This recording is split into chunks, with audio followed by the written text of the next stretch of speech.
Ó, pessoal, olha só esse clima para vocês, ó.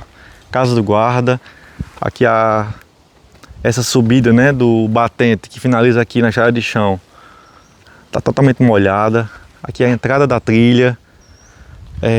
O clima maravilhoso aqui na nossa Chapada do Araripe, nossa flona maravilhosa aqui. Vamos estar fazendo umas trilhas aqui agora.